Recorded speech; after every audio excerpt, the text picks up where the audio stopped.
शुरू करने से पहले ही आप लोगों से बात करें। अब तक इस मामले में मैंने बहुत कम बोला। मध्य प्रदेश में एक जगह थोड़ी बात की और जगह बात नहीं की, क्योंकि मैटर सब जुडिस था।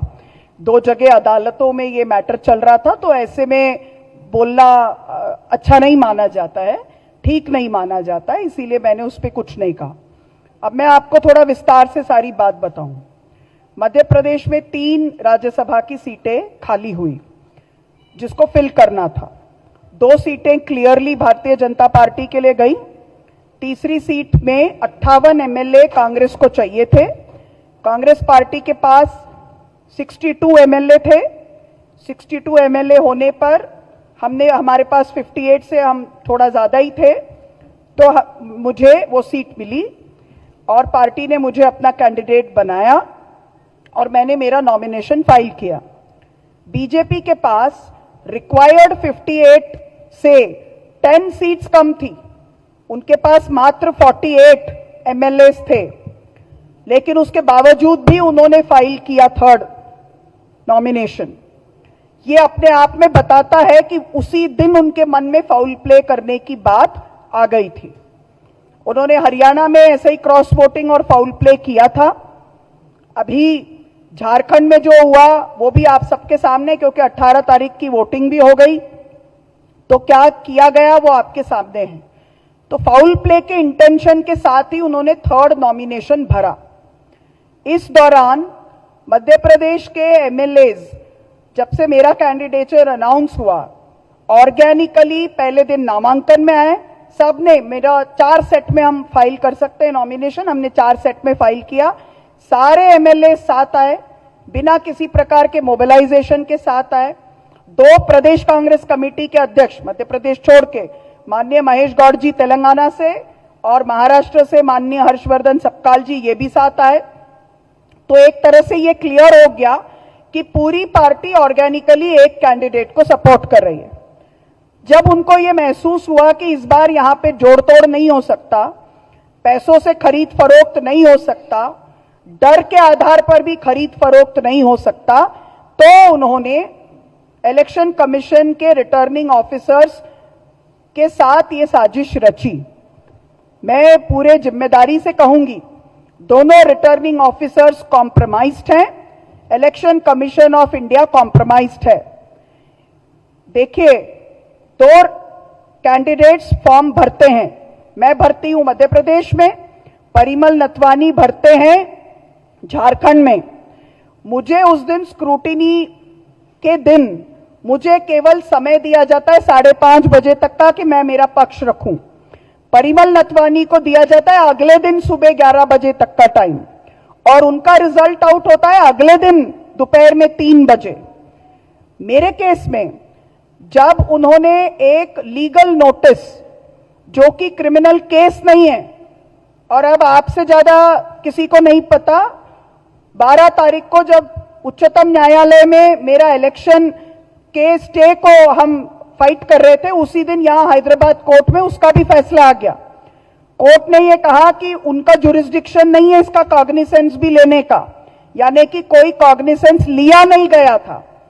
भारतीय न्याय संहिता के संशोधन में अभी एक प्रावधान किया गया है कि मान लो लोग फॉल्स केसेस फाइल करते हैं, तो फॉल्स चार्जेस और केस फाइल करने से पहले कोर्ट उनको एक लीगल नोटिस देती है ताकि वो आके अपना पक्ष रख सकें, ताकि फ्रिवोलस केसेस फाइल न हो। यानी कि मेरा जो था वो तो कोई क्रिमिनल केस नहीं था, मात्र एक लीगल नोटिस था ऑन अ प्राइवेट कंप्लेंट, जो कि प्री कॉग्निसेंस स्टेज में था। अब लीगल नोटिस और प्री कॉग्निसेंस स्टेज के किसी भी नोटिस के लिए फॉर्म 26 में, जो कि इलेक्शन के एफिडेविट के तौर पे भरना पड़ता है, कोई कॉलम ही नहीं है जहां आप लिखो कि आप पर कौन से लीगल नोटिसेस पेंडिंग है। जब हम लीगल केसेस जो पेंडिंग है वो लिखते हैं, बहुत सारे कैंडिडेट्स लिखते हैं, तो लीगल नोटिस के लिए कोई कॉलम होता तो हम लिखते हैं, उसमें न लिखने जैसी कोई बात ही नहीं थी। इनफैक्ट जब रिटर्निंग ऑफिसर्स ने मेरे से पूछा कि क्या आप पे कोई लीगल नोटिस पेंडिंग है, जबकि ऑब्जेक्शन रेस हो गया, तो मैंने कहा हाँ मेरे पे पेंडिंग है। As a law abiding citizen मैंने उस नोटिस का जवाब दिया है, क्योंकि जिस मैटर पे उन्होंने लीगल नोटिस डाला है वो तो मेरे कार्यकाल के पहले का है। मैं 2025 में इंचार्ज बन के आई, ये मैटर तो उसके बहुत पहले का है, तो मेरा तो उसका इससे कोई कनेक्शन ही नहीं है। तो ये बहुत साफ बात थी। और हमारे वकीलों ने, जिसमें विवेक तनखा जी और डॉक्टर अभिषेक मनु सिंघवी, जो कि देश के नामी लीगल लुमिनरीज हैं, उन्होंने मेरा पूरा एफिडेविट चेक किया। उन्होंने ये कहा कि फॉर्म 26 में कोई जगह नहीं है, और इलेक्शन कमीशन के हैंडबुक 2023 में स्पष्ट ये कहा गया है कि रिटर्निंग ऑफिसर्स के पास इतना समय नहीं होता, इतनी जानकारी नहीं होती कि आधे घंटे में वो स्क्रूटिनाइज करके बोले कि केस सही है या नहीं। उसके लिए तो कोर्ट ऑफ लॉ है। जीतने के बाद आप इलेक्शन पिटीशन फाइल कर सकते हो कि इन्होंने झूठा हलफनामा दिया, अगर दिया है तो किसी का भी नामांकन रिजेक्ट कर ही नहीं सकते।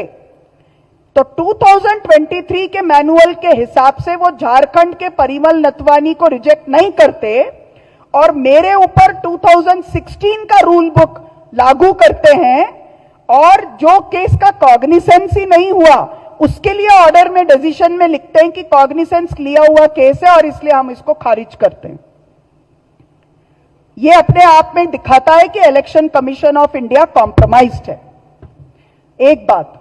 दूसरी बात, वेल विद इन टाइम, क्योंकि अगले दिन ये मेरा नामांकन खारिज हुआ 9 तारीख की शाम को 6 बजे, अगले दिन 3 बजे तक स्क्रूटिनी का टाइम था, that is on the 10th।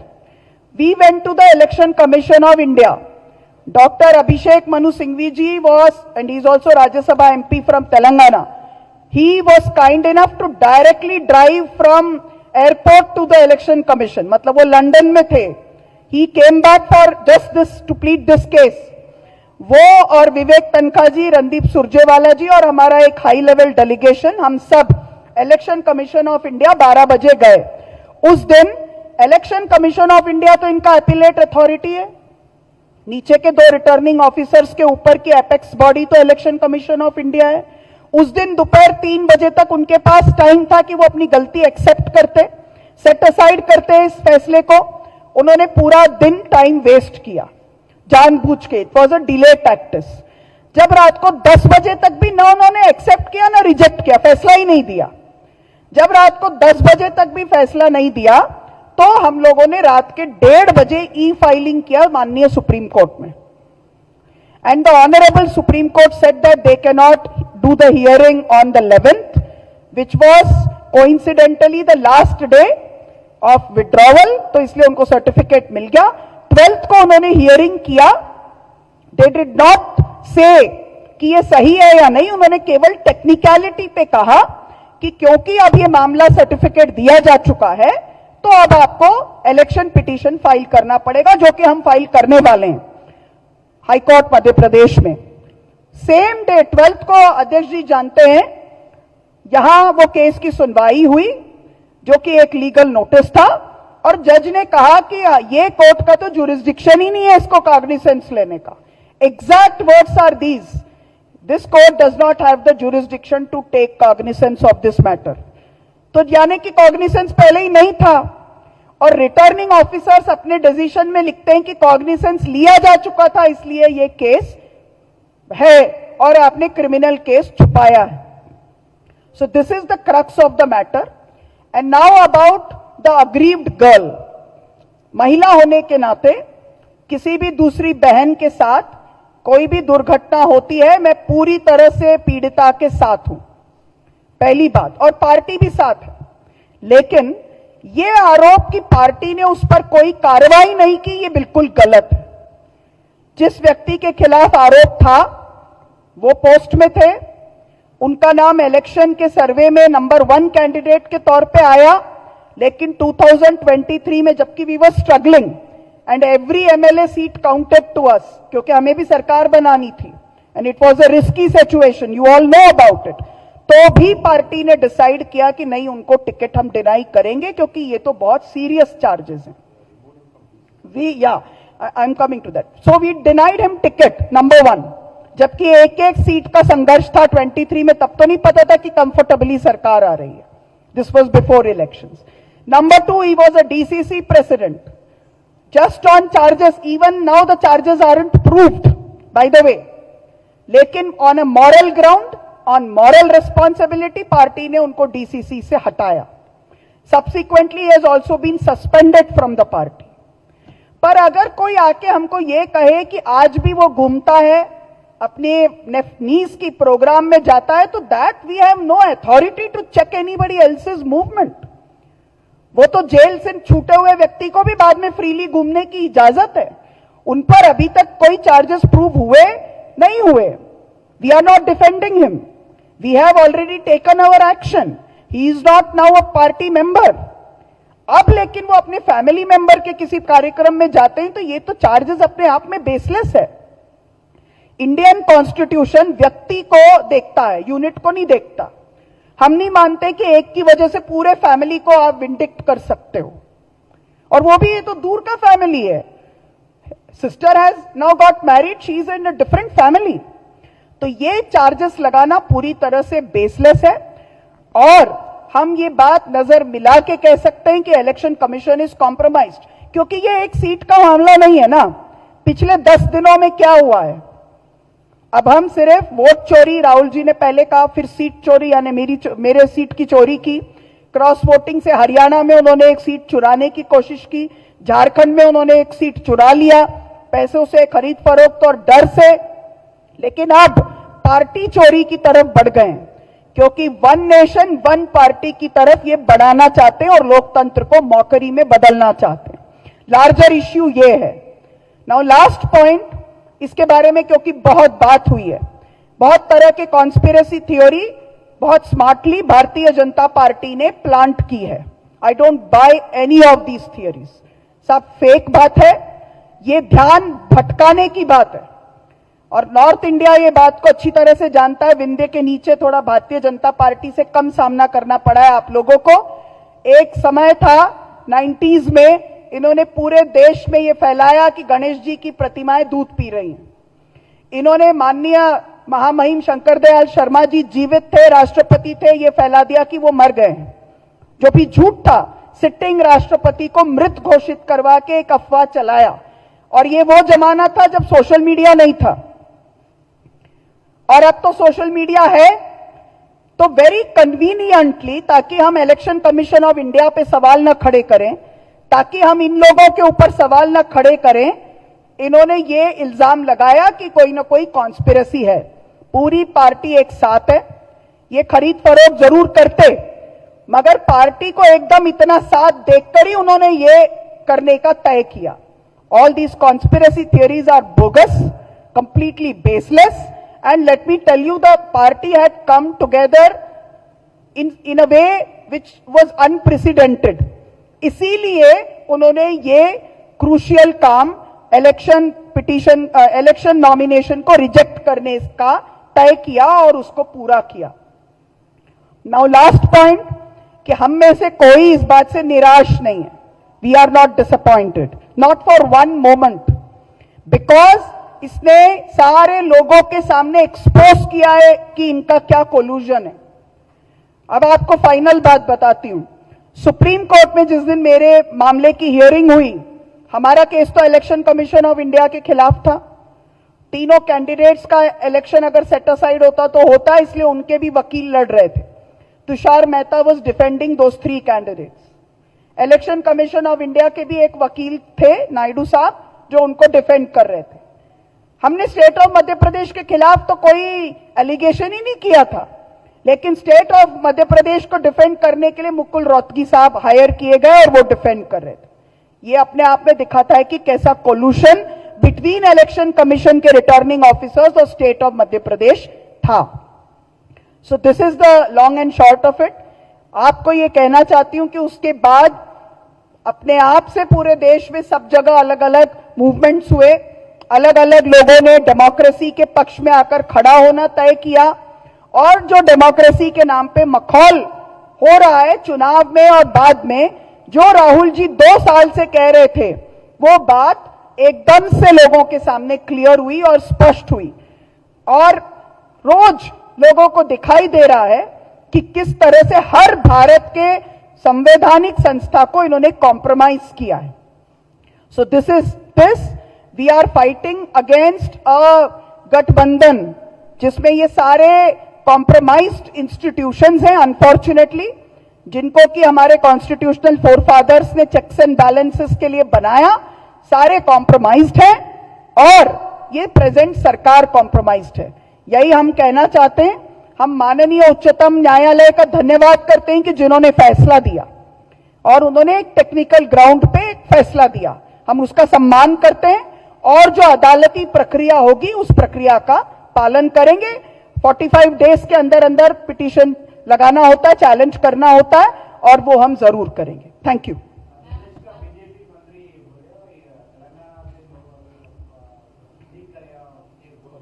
मैंने बोला ना, ये सारे कॉन्स्पिरेसी थियरीज पहले दिन से फ्लोट हो रहे हैं. अच्छा, एक बार के लिए ये भी मान लीजिए कि सबने मिलकर बुरा करने की कोशिश की, पर क्यों कोई करेगा? सबको एक सीट चाहिए थी, हमारी पार्टी को तो बिल्कुल चाहिए थी. और अगर सबके सब थियरी को भी सही माने तो ये भी इस बात को जस्टिफाई नहीं करता कि election officers, returning officers compromise थे. मान लीजिए कि उन्होंने लाके कागज दिया, तो रिटर्निंग ऑफिसर्स के कॉम्प्रोमाइज होने का बचाव नहीं हो रहा है ना. रिटर्निंग ऑफिसर्स को तो फेस ऑफ इट पता था कि ये लीगल केस नहीं है, ये लीगल नोटिस है, तो उन्होंने क्यों उसको खारिज किया? खारिज करने वाले अथॉरिटीज कौन है? ये कॉन्स्पिरेसी थियरी देने वाले तो नहीं है.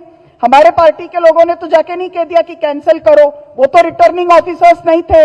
रिटर्निंग ऑफिसर्स और इलेक्शन कमीशन ऑफ इंडिया के कॉम्प्रोमाइज्ड व्यवहार को किसी भी तरह का ऐसा बात कह के बचाव नहीं किया जा सकता. They can not hold this as a shield. This is utter nonsense. क्योंकि मान लो कि everyone in the party was involved in some or the other conspiracy. Even then what made those two returning officers take in a false charge and reject? जबकि उनका 2023 का rule book कहता है कि ये वो कर ही नहीं सकते. That doesn't give them any protection. That is very very clear and there is no conspiracy involved in this. आजकल सोशल मीडिया का जमाना है, लीगल नोटिस कोई भी किसी को दे सकता है. बट जब वो दोनों उधर रिटर्निंग ऑफिसर बन के बैठे थे तो उनका काम था कि इसको समझते तो सही कि ये क्या है, ये केस है कि नहीं है.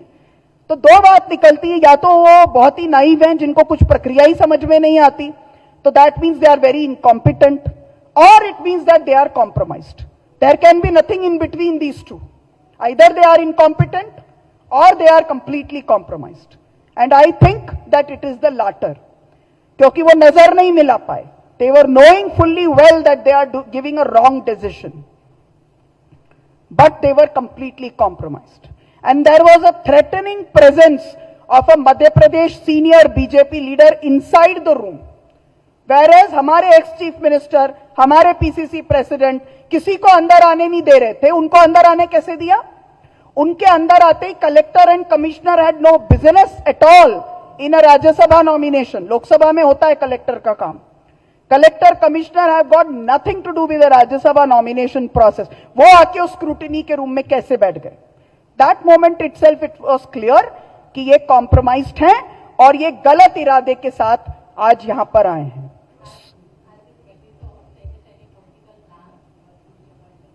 No, we are nothing has changed. What has but changed, and quite rightly so, that the rank and file of the Congress party now understands the legitimacy of what Rahul ji used to say all this while, ki these institutions are compromised. So Congress is not fighting against fascist forces alone, I mean the present BJP government, but it is also fighting against a collusion of ED, CBI, RBI, Election Commission, all of these forces put together. We are in an all-out fight. नहीं, ऐसी कोई बात नहीं है. And why should they? We are not here for bartering one seat here and there. This is not correct. I for one would never ever appreciate it. मैं मध्य प्रदेश की हूं, मेरी पॉलिटिक्स मध्य प्रदेश की है, मेरा पूरा हक है कि मैं मध्य प्रदेश को रिप्रेजेंट करूं और मैं इलेक्शन पिटीशन में जाके वो करूंगी. तेलंगाना में किसी को रिजाइन करवाना या कहीं से किसी को रिजाइन करवा के उनके हक को लेना, ये हमारा कोई मॉडल नहीं है. हाँ, राज्यसभा का सांसद कहीं से भी हो सकता है, that is true, that is because of the constitution. But we are not here to cut short anybody else's tenure, because they are also equally important for us and for us in this fight. Telangana justifiably पहला preference हम तेलंगाना को देंगे. Exception कहां होता है? जैसे doctor Manmohan Singh के लिए एक्सेप्शन था, because he was one person जिनकी जरूरत पूरे देश को है. एक्सेप्शन किसको होगा? डॉक्टर सिंघवी के लिए होगा. ही इज अ लीगल लुमिनरी, वो लोकसभा नहीं लड़े, उनको पूरे देश के कॉन्स्टिट्यूशनल हक के लिए लड़ने की जरूरत है, इसलिए उनके लिए एक्सेप्शन हुआ. मैं तो उनमें से हूं जो लोकसभा लड़के आई हूं 3 बार, तो मेरे पास तो वो ऑप्शन हमेशा जिंदा है कि मैं लोगों के बीच जाऊं और अपने लिए एक मैंडेट लेके आऊं. और वैसे भी एक जनतंत्र में सर्वोच्च अदालत अगर कुछ होती है तो लोगों की होती है, और लोगों की अदालत आज जान रही है कि झूठ कौन बोल रहा है और सच किसके साथ. Yeah. Victim can say anything. I would not like to comment upon that. She can say whatever she wants to say. As far as we are concerned, we have always taken a public stand against any kind of gender injustice. Number one. Number two, there is no conspiracy. And I am again reiterating that even if chalo everybody was against me and all hell broke loose, but then what made those 2 returning officers compromise? Decision was given by them, not our party. और party में conspiracy की क्या जरूरत है? उनको क्या फर्क पड़ रहा है एक राज्यसभा की सीट से? पार्टी तो wanted desperately that Rajya Sabha seat. And conspiracy can be clearly seen. उनके पास 48 सीट्स है, 10 short of the required number, and then still they are filing a third nomination. That is conspiracy. That is subverting democracy. That is very clear. At least आप सब पढ़े लिखे लोग हैं, आप सब 4th पिलर हैं लोकतंत्र का, आप सब पढ़े लिखे लोग हैं. At least you must realize this, कि when there is 10 numbers short, even then they are filing something, and we are not calling that as conspiracy, and we are calling something else as a conspiracy. है ना? Thank you.